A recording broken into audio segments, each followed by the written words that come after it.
तो चलिए आज हम देखने वाले हैं ब्रिज कोर्स, और ब्रिज कोर्स में हम देखने वाले हैं 2026 और 27 की ब्रिज कोर्स में हम देखने वाले हैं कक्षा 9वीं का ब्रिज कोर्स। और ब्रिज कोर्स में हम देखने वाले हैं विषय साइंस, और साइंस में जो भी आपके दिया हुआ है ब्रिज कोर्स में उसके बारे में हम बहुत अच्छे से समझने वाले हैं। तो पूरा आपका ध्यान यहाँ होना चाहिए। यदि आपको जो समझ नहीं आता है वो अपने स्थान पर हाथ ऊपर खड़ा करेगा, मैं उसका आंसर दूंगा, लेकिन कोशिश फिर भी ये पूरी रहेगी कि आपको ठीक से समझ में आ जाए। ठीक है ना? चलिए स्टार्ट करते हैं।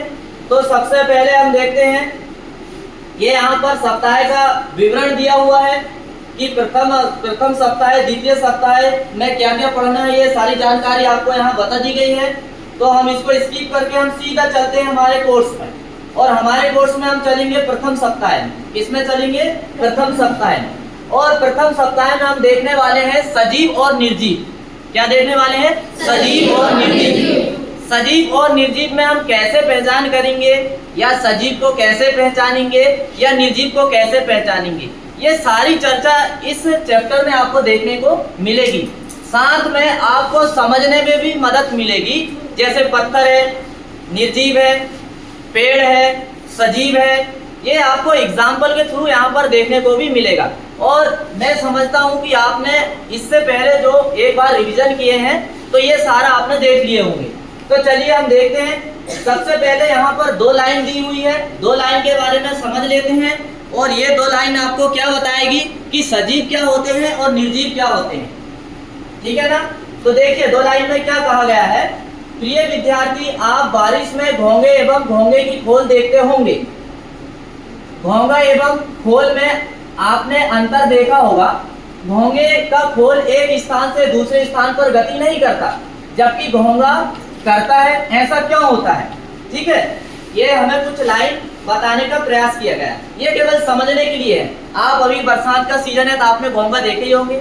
घोंगा का जो ऊपर का जो खोल है वो केवल सजीव घोंगे से जुड़ा रहता है, इसलिए जिसमें जीव रहता है वो चलते रहता है, और जो खोल जो रहता है, खोल तो वैसे भी निर्जीव रहता है, तो वो उसके ऊपर चलते रहता है। ऐसा ये लाइन का कहने का मतलब है। तो आपको इसमें ज्यादा ध्यान नहीं देना, ध्यान इसमें देना। ये आपके सामने कुछ उदाहरण दिए हैं, ये बिल्कुल आपको साफ कर देंगे कि निर्जीव क्या होते हैं और सजीव क्या होते हैं। तो देखिए ये टेबल आपके सामने है, और टेबल के सामने डायग्राम भी है। क्या बताया गया है? एक साइड सजीव है, एक साइड निर्जीव है। तो सबसे पहले सजीव के उदाहरण। सजीव पहले समझ लेते हैं, सजीव क्या होते हैं। सजीव उन्हें कहते हैं जिनमें जीवन होता है। सजीव उन्हें कहते हैं जिनमें जीवन होता है। अब जीवन और निर्जीव उन्हें कहते हैं जिनमें जीवन नहीं होता है। सजीव की क्या पहचान है?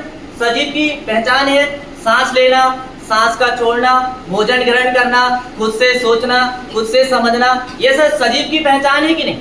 है कि नहीं? अब निर्जीव ये सब नहीं कर सकते। निर्जीव को यदि ये सब करवाना है तो हमारे माध्यम से होता है। जैसे देखिए निर्जीव के उदाहरण पहाड़, गाड़ी, कुर्सी। क्या बताइए, कुर्सी खुद चल सकती क्या? हमारे माध्यम से चल सकती है। गाड़ी खुद चल सकती क्या?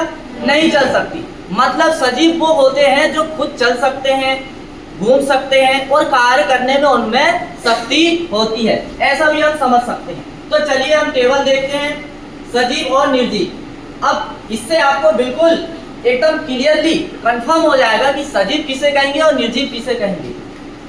सजीव क्या करते हैं? सांस लेते हैं। निर्जीव क्या करते हैं? सांस नहीं लेते हैं। शारीरिक वृद्धि सजीवों में होती है, क्या निर्जीवों में होती है? क्या नहीं होती है। हिलते डुलते हैं अर्थात गति भी करते हैं सजीव, और निर्जीव ये सब नहीं करते हैं। प्रजनन की क्षमता सजीव में पाई जाती है, निर्जीव में प्रजनन की क्षमता नहीं पाई जाती है। खाना खाते हैं, निर्जीव खाना नहीं खाते हैं। फिर इसके बाद में दिया संवेदनशील होते हैं। संवेदनशील मतलब महसूस कर पाते हैं, ठंडी, गर्मी, बारिश, ये सब सजीव महसूस कर पाते हैं। निर्जीव ये सब नहीं कर पाते हैं। क्या आपको सजीव और निर्जीव में अंतर समझ में आया? आया ना? किसी को कोई डाउट तो नहीं है? ठीक है, अब हम आगे बढ़ते हैं। फिर यहाँ पर कुछ गतिविधियां दी हुई है। यहाँ क्या दिया है? विद्यार्थी विद्यालय में भ्रमण करिए और सूची बनाइए। 5 सजीव के नाम लिखिए, 5 निर्जीव के नाम लिखिए। यहाँ पर ऐसी सूची आपको बनाने के लिए यहाँ पर दिया गया है। तो वो हमने अभी पहचान तो कर ही ली है।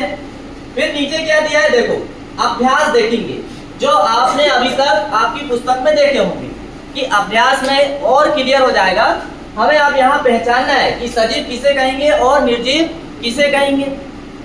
तो देखिए यहाँ पर हमारे सामने कुछ रिक्त स्थान दिए हुए हैं। रिक्त स्थान में आपको पूरी व्यवस्था दी हुई है, यहाँ से आप पहचान सकते हो, डायरेक्ट यहाँ टिक भी लगा सकते हो।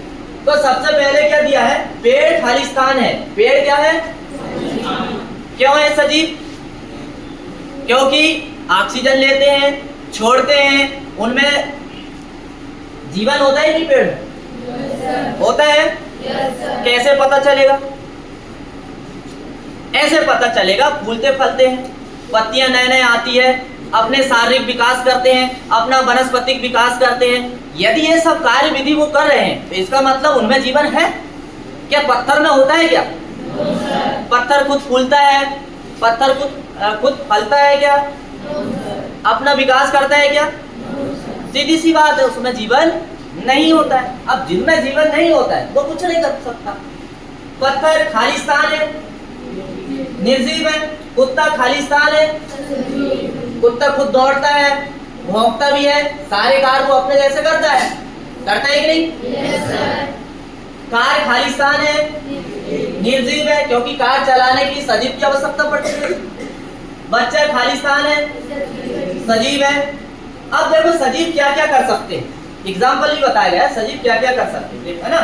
यहाँ पर आपको समझ में आता होगा सजीव क्या कर सकते हैं, क्या क्या कर सकते हैं सजीव। अरे सजीव तो चारों काम कर सकते हैं। देखो हिल भी सकते हैं, बढ़ते भी हैं, सांस भी लेते हैं, मतलब सभी विकल्प सही है। सजीव ये सारे कार्य करते हैं। इनमें से कौन जीवित है, कुर्सी है, बिल्ली है, गाड़ी है, पत्थर है, क्या जीवित है? बिल्ली, क्योंकि बिल्ली में जीवन होता है। निर्जीव क्या नहीं करते, क्या नहीं करते निर्जीव? बढ़ते हैं, खाना खाते हैं, प्रजनन करते हैं, मतलब उपयुक्त सभी ये सारे कार्य वो नहीं कर सकते। पौधा किस समूह में आते हैं, सजीव में, निर्जीव में, दोनों में, किस समूह में आते हैं? हाँ, सजीव में। फिर कौन अपने आप नहीं हिल सकता, कार नहीं हिल सकता। कौन नहीं हिल सकता? तो क्या आप अब सजीव और निर्जीव में अंतर कर सकते हैं? Yes, कभी कोई दिमाग में ऐसा कंफ्यूजन तो नहीं रहेगा? नहीं रहेगा ना। तो अब हमने देख लिए सजीव और निर्जीव के बारे में। अब हम देखेंगे पोषण के बारे में। किसके बारे में? पोषण क्या होता है सबसे पहले हम ये दो लाइनों में समझेंगे। तो देखिए यहाँ पर हमारे सामने पोषण के लिए यहाँ पर दो लाइनें दी हुई है। इन्हीं लाइनों से हम समझ पाएंगे कि पोषण क्या होता है, और फिर इसके साथ में स्वयं पोषण क्या होता है और विषम पोषण क्या होता है। तो चलिए पोषण के बारे में समझते हैं। भोजन के वे घटक, भोजन के वे घटक जो हमारे शरीर के लिए आवश्यक होते हैं उन्हें क्या कहा जाता है? जैसे प्रोटीन है, विटामिन है, खनिज है, लवण है, ये सारे भोजन में पाए जाते हैं। हाँ, फिर इसके बाद में पोषक पदार्थ सजीवों की शारीरिक संरचना, वृद्धि तथा क्षतिग्रस्त अंगों के रखरखाव के लिए क्या होते हैं? उत्तरदायी होते हैं। क्या होते हैं? उत्तरदायी होते हैं, है ना। यदि प्रोटीन हमें हमारे भोजन में या पोषण में न मिले तो हमारे शरीर की वृद्धि रुक जाएगी, बाल पकने लगेंगे, ठीक है, बहुत सारे कार्य करते हैं ये। सजीव द्वारा भोजन ग्रहण करने की विधि को क्या कहते हैं? पोषण कहते हैं। क्या कहते हैं? पोषण। अब पोषण को ग्रहण करने के भी दो तरीके होते हैं। एक तो होता है स्वयं पोषण और एक क्या होता है? विषम पोषण। तो स्वयं पोषण, विषम पोषण बहुत अच्छे से यहाँ आपको बताया गया है, किसी को कंफ्यूज नहीं होना है। देखिए स्वयं पोषण मतलब स्वयं के माध्यम से, सीधी सी बात आप समझिए, वह विधि जिसमें जीव अपना भोजन स्वयं संश्लेषित करते हैं, मतलब ग्रहण करते हैं। संश्लेषित करते हैं मतलब ग्रहण करते हैं। वह विधि जिसमें जीव अपना भोजन स्वयं संश्लेषित करते हैं क्या कहलाते हैं? स्वयं पोषण। क्या कहलाते हैं? क्योंकि स्वयं के माध्यम से क्रिया हो रही है, हो रही है ना। अब जब स्वयं के माध्यम से क्रिया होगी तो स्वयं पोषण कहलाएगी कि नहीं? अब विषम पोषण देखिए क्या होता है। वह विधि जिसमें जीव अपना भोजन स्वयं संश्लेषित नहीं करते, मतलब ये ऐसे जीव है जो दूसरे के ऊपर आश्रित रहते हैं। ये ऐसे जीव है जो दूसरे के ऊपर क्या रहते हैं? आश्रित रहते हैं। जब कोई इनको दूसरा भोजन बनाएगा, उस भोजन में क्या करेंगे? टूट पड़ेंगे। उस भोजन में क्या करेंगे? मतलब वहां से भोजन को वो ग्रहण करेंगे। क्या करेंगे? वहां से ग्रहण करेंगे। तो नीचे कुछ दिया होगा, देखिए ये बहुत अच्छा एग्जाम्पल दिया है प्रकाश संश्लेषण का। किसका दिया है? प्रकाश संश्लेषण। अब जब प्रकाश संश्लेषण की क्रिया होती है तो ये दो चरणों में पूरी होती है। देखिए सबसे पहले क्या आवश्यक है प्रकाश संश्लेषण के लिए? Carbon dioxide. क्या आवश्यक है? Carbon dioxide. फिर दूसरा है पानी, जिसे H2O कहा जाता है। जब ये दोनों तत्व मिलते हैं, तब ये दोनों तत्व मिलने के बाद सूर्य का प्रकाश भी होना चाहिए। क्या होना चाहिए? सूर्य का प्रकाश। और पेड़ पौधों में क्लोरोफिल भी होना चाहिए। ठीक है, ये पेड़ बना मतलब क्लोरोफिल की पहचान है। किसकी पहचान है? क्लोरोफिल। जब ये सारे चारों तत्व मिलकर क्रिया करेंगे तो क्या बनेगा? देखिए C6 से H12O6 मतलब क्या बनेगा? ग्लूकोज। क्या बनेगा? ग्लूकोज। ग्लूकोज को शर्करा भी कहते हैं। फिर इसके बाद में ग्लूकोज तो बन गया, फिर साथ में क्या और बना? ऑक्सीजन। क्या बना? ऑक्सीजन। तो पेड़ पौधों ने प्रकाश की उपस्थिति में प्रकाश संश्लेषण की क्रिया की है। साथ में उन्होंने अपने लिए भोजन भी बनाए और बदले में हमें क्या दिया? ऑक्सीजन दिए। क्या दिए? ऑक्सीजन। तो बताइए पेड़ पौधे जरूरी है कि नहीं? Yes sir. तो हमें पेड़ पौधों की रक्षा करना चाहिए। करना चाहिए कि नहीं? Yes sir. तो सभी को पेड़ पौधे लगाना भी चाहिए। अब नीचे क्या दिया देखो, भोजन संश्लेषण की उपयुक्त क्रिया प्रकाश की उपस्थिति में संपन्न होती है। होती है कि नहीं? Yes sir. पेड़ पौधों की बात हो रही है यहाँ पर। किसकी हो रही है? पेड़ पौधों। इसलिए इसे प्रकाश संश्लेषण भी कहते हैं। इसलिए इसे क्या कहते हैं? प्रकाश संश्लेषण भी कहते हैं। सभी जीव, पौधे, सभी जंतु, मनुष्य श्वसन क्रिया में ऑक्सीजन गैस लेते हैं एवं कार्बन डाइऑक्साइड गैस छोड़ते हैं। करते हैं नहीं ऐसा? yes, हम भी यही करते हैं। ऑक्सीजन लेते हैं, बदले में गर्म गैस छोड़ते हैं और उस गर्म गैस का नाम है कार्बन डाइऑक्साइड। क्या है? Carbon dioxide. अब यहाँ पर क्या दिया है? संतुलित आहार। क्या दिया है? संतुलित आहार। अभी तक हमने पोषण के बारे में देखे, अब हम देखेंगे संतुलित आहार। मतलब जो हम आहार करते हैं तो उसमें क्या क्या होना चाहिए ताकि वो संतुलित कहलाए। ठीक है, वो यहाँ पर हम देखने वाले। तो सबसे पहले हम एक लाइन समझ लेते हैं कि संतुलित आहार कहते किसे हैं। संतुलित आहार कहते किसे हैं, पहले हम ये समझ लेते हैं। ऐसा आहार जिसमें शरीर की समुचित वृद्धि और विकास के लिए आवश्यक सभी पोषक तत्व और जल सही मात्रा में हो, उसे क्या कहेंगे? संतुलित आहार कहेंगे। एक बार फिर से, ऐसा आहार जिसमें शरीर की समुचित वृद्धि और विकास के लिए आवश्यक सभी पोषक तत्व और जल सही मात्रा में हो, उसे क्या कहेंगे? संतुलित आहार। बताइए कहेंगे कि कहेंगे? Yes sir. इसीलिए प्रतिदिन हमें दाल चावल, हरी सब्जियां और साथ में रोटी को जरूर लेना चाहिए। हरी सब्जियों से बहुत सारे खनिज विटामिन की पूर्ति होती है। होती है नहीं? yes, sir। और दाल से प्रोटीन की पूर्ति होती है। किसकी पूर्ति होती है? प्रोटीन की होती है। अब यहाँ पर नीचे दिया है देखो, ऊर्जा प्रदान करने वाले कुछ यहाँ पर फसलों के नाम दिए हैं और शरीर को वृद्धि करने वाले, वर्धक मतलब शरीर की वृद्धि करने वाले, और नीचे क्या दिया है? सुरक्षात्मक पोषक तत्व। अब हम समझ लेते हैं ऊर्जा प्रदान करने वाले। सबसे पहले क्या दिया है? ऊर्जा प्रदान करने वाले। पहला है वसा। अब वसा सबसे ज्यादा किसमें मिलता है? मूंगफली के बीज में मिलता है और अखरोट में मिलता है। किसमें मिलता है? इसीलिए मूंगफली को गरीबों का बादाम कहा जाता है। क्या कहा जाता है? हाँ, जितना बादाम में हमको वसा मिलेगा उतना ही मूंगफली को खाने में भी हमें वसा मिल जाता है। इसलिए बादाम थोड़ा कॉस्टली होता है, तो हम मूंगफली खाकर भी वसा की पूर्ति कर सकते हैं। कार्बोहाइड्रेट, कार्बोहाइड्रेट का अच्छा स्रोत क्या है? गेहूं। क्या है? गेहूं। और कार्बोहाइड्रेट को कैसे लेते हैं हम? गेहूं को पिसाते हैं, रोटी बनाते हैं और फिर खाते हैं। वो रोटी से क्या पूर्ति होती है? कार्बोहाइड्रेट। क्या पूर्ति होती है? कार्बोहाइड्रेट। चलिए अब शरीर वर्धक भोजन देखेंगे। शरीर वर्धक मतलब ऐसा भोजन या ऐसे तत्व जो शरीर की वृद्धि करते हैं। प्रोटीन में क्या है? दालें, पनीर, अंडा, ये तीनों से क्या मिलता है? भरपूर मात्रा में प्रोटीन मिलता है। क्या मिलता है? प्रोटीन। और प्रोटीन क्या करता है? शरीर की टूटी फूटी कोशिकाओं की मरम्मत करता है। क्या करता है? टूटी फूटी कोशिकाओं की मदद करता है। इसलिए भोजन में प्रोटीन आवश्यक है कि नहीं? Yes sir. लेना चाहिए कि नहीं? Yes sir.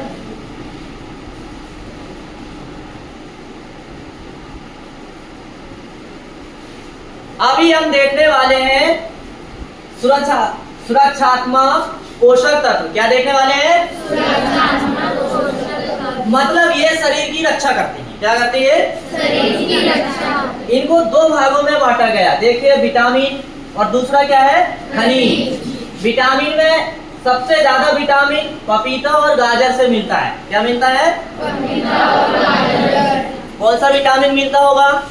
Vitamin A. कौन सा मिलता है? Vitamin A. आप ऐसे भी थोड़ा लॉजिक लगा सकते हैं, जो पीले फल होते हैं जिनका कलर पीला होता है पकने के बाद, उन सब फलों में विटामिन ए प्रचुर मात्रा में होता है। समझ गए? Yes sir. ऐसा भी लॉजिक लगा सकते हैं। अब बात आती है खनिज की, है ना? तो फिर हमें नीचे क्या दिया है? संतुलित आहार की थाली या चित्र में दिया है। संतुलित आहार मतलब जिसमें दाल, चावल, सब्जी, रोटी, फल, हरी सब्जी सब है। ऐसा आहार क्या कहलाया? संतुलित आहार। वही थाली यहाँ सजा दी गई है। अब नीचे क्या दिया देखो, सभी छात्र थाली में से चित्र देखकर ऊर्जा प्रदायी भोजन, शरीर वर्धक भोजन एवं सुरक्षात्मक पोषक तत्व की सूची बनाएंगे। अब हमें लिखना है ऊर्जा प्रदायी भोजन इसमें लिखना है, शरीर वर्धक इसमें लिखना है, और जो जो हमसे पूछा गया वो हमें यहाँ लिखना है। तो सब हमने अभी ऊपर अध्ययन किए कि नहीं? ये देखिए टेबल हमारे सामने दिया था। Yes sir. यही सब तो हमें अब उदाहरण बताया गया कि अब आप फील करिए, इसको क्या करिए? भरिए, है ना? अपने हिसाब से भी थोड़ा हमको करते आना चाहिए। तो ये देखिए टेबल, ऊर्जा प्रदायी भोजन में क्या आता है? चावल, रोटी, आलू की सब्जी और घी। ये सब लेने से क्या है? भरपूर मात्रा में ऊर्जा मिलती है। ठीक है? भरपूर मात्रा में क्या होता है? ऊर्जा मिलती है। शरीर वर्धक भोजन में क्या आता है? दाल, पनीर, अंडा, राजमा। क्या आता है? दाल, पनीर, अंडा, राजमा। सुरक्षात्मक में पोषक तत्व में आता है हरी सब्जी, गाजर, खीरा और पपीता। शरीर के लिए हानिकारक भोजन, जो कुछ लोग बोलते हैं ना, कोल्ड ड्रिंक पसंद है, पास्ता पसंद है, और क्या क्या खाते रहते हैं, बर्गर, पिज्जा, ये सब क्या है? शरीर के लिए हानिकारक भोजन है। कैसा भोजन है? हानिकारक। पर यहाँ कुछ थोड़े से बताए हैं। चिप्स है, कोल्ड ड्रिंक है, पैक्ड नमकीन, केक, ये सब जो है हमारे शरीर में जाते हैं और रासायनिक क्रिया को क्या कर देते? शरीर की बिगाड़ देते हैं। इसीलिए हो सके तो हमें इनको इग्नोर करना चाहिए। क्या करना चाहिए? इग्नोर। बहुत कम इनका उपयोग करना चाहिए। तो ये आपको टेबल समझ में आ गई होगी। अब यहाँ पर कुछ हमें गतिविधियां बताई गई थी कि एक थाली में आप ऐसी सजाइए जिसमें पूरा संतुलित आहार वाली विशेषता हो, मतलब सारे खाद्य पदार्थ होना चाहिए। ये सारे यहाँ पर बताए गए थे। तो अब हम यहाँ पर क्या देखने वाले हैं? वस्तुनिष्ठ प्रश्न। क्या देखने वाले हैं? आवाज कम आने लगी, थोड़ा सा आवाज को दबाना नहीं है, ठीक है ना? अभी थकना नहीं है, अभी बहुत टाइम है, अभी तो 9 पेज में ही है हम। वस्तुनिष्ठ प्रश्न में हम देखने वाले हैं संतुलित आहार में क्या होता है। केवल फल, सभी पोषक तत्व उचित मात्रा में, केवल सब्जियां, केवल प्रोटीन। तो सभी पोषक तत्व उचित मात्रा में होना चाहिए। हालांकि संतुलित आहार में ये सब्जी भी शामिल है, प्रोटीन भी शामिल है और फल भी है, लेकिन यहाँ बात आ गई केवल की। किसकी बात आ गई? केवल। तो क्या फल या सब्जी खाकर पूरे पोषक तत्वों की पूर्ति हो सकती क्या? इसीलिए ये तीनों ऑप्शन को हमने निकाल के भगा दिए, ठीक है, और इसको चुन लिए। अब अगला देखते हैं, शरीर को ऊर्जा कौन सा पोषक तत्व देता है? प्रोटीन देता है क्या? वसा देता है? कार्बोहाइड्रेट देता है? अरे सभी देते हैं ना। इसीलिए तो क्या लिखा है? उपरोक्त सभी। हमने टिक इसीलिए नहीं लगाया ताकि आपको भी पता होना चाहिए ना। इन सभी से हमें क्या मिलती है? ऊर्जा। क्या मिलती है? ऊर्जा। तो ये दो विकल्प समझ में आए। अब हम देखने वाले हैं रिक्त स्थान। रिक्त स्थान में क्या है? दूध में खालिस्तान प्रचुर मात्रा में मिलता है। क्या मिलता है? वसा। चुकंदर में खालिस्तान प्रचुर मात्रा में मिलता है विटामिन। सोयाबीन में खालिस्तान प्रचुर मात्रा में मिलता है प्रोटीन। 38 से 40%। कितना? 38 से 40%। और सोयाबीन फसल की एक खास विशेषता है कि यह विश्व की ऐसी फसल है जिससे दाल भी बनती है और तेल भी बनता है। जिससे क्या बनता है? दाल भी बनती है और तेल भी बनता है। भारत के कुछ ऐसे एरिया है, उन स्थानों पर इसका दाल के रूप में भी उपयोग होता है, और बाकी हम तो तेल के रूप में उपयोग करते ही हैं, जो सोया तेल, रिफाइंड वगैरह ये सब इसी से बन के आता है। ठीक, क्या आपको ये तीन विकल्प समझ में आ गए? Yes sir. चलिए अब देखेंगे द्वितीय सप्ताह। क्या देखेंगे? द्वितीय सप्ताह में क्या देखने वाले हम? हमारे आसपास के पदार्थ। क्या देखने वाले हैं? हमारे